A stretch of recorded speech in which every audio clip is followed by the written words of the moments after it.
ঈদকে ঘিরে সিনেমা মুক্তির তালিকা এবার দীর্ঘ। একে একে আসতে শুরু করেছে ট্রেলার ও টিজার। এরই মধ্যে তাণ্ডব ও নীলচক্রের ট্রেলার পেয়েছে দর্শক ভালোবাসা।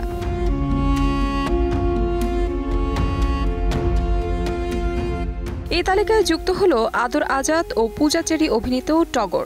1 মিনিটের এই ট্রেলারে ধরা দিয়েছে প্রেম, সংগ্রাম, সম্পর্কের জটিলতা, জীবনের টানাপোড়েন, রাজনীতি এবং প্রতিশোধের রূপরেখা। অন্যদিকে নায়কের অ্যাকশন দৃশ্য আলাদা নজর কেড়েছে ভক্তদের।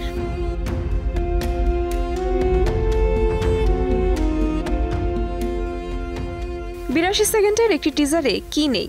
আছে অ্যাকশন, প্রেম, ভালোবাসা, প্রতিশোধ ও ইনসাফের গল্প।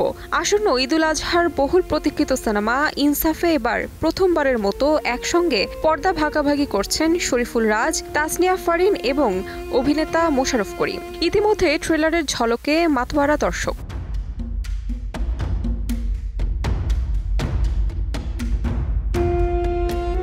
এদিকে উৎসবের আমেজকে আরও চাঙ্গা করতে একঝাঁক জনপ্রিয় তারকাদের নিয়ে হাজির হলো ওয়েব ফিল্ম উৎসব, যার টিজারে আভাস পাওয়া গেছে দারুণ কিছুর।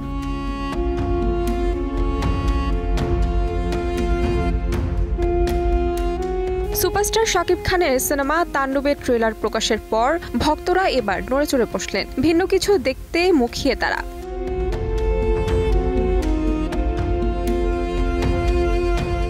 সিনেপ্রেমীদের জন্য ঈদ হোক আনন্দ উদযাপনের, বাংলা সিনেমায় আসুক নতুন ধারা, এমনটাই সবার প্রত্যাশা। তাহমিনা তন্নি, সময় সংবাদ, ঢাকা।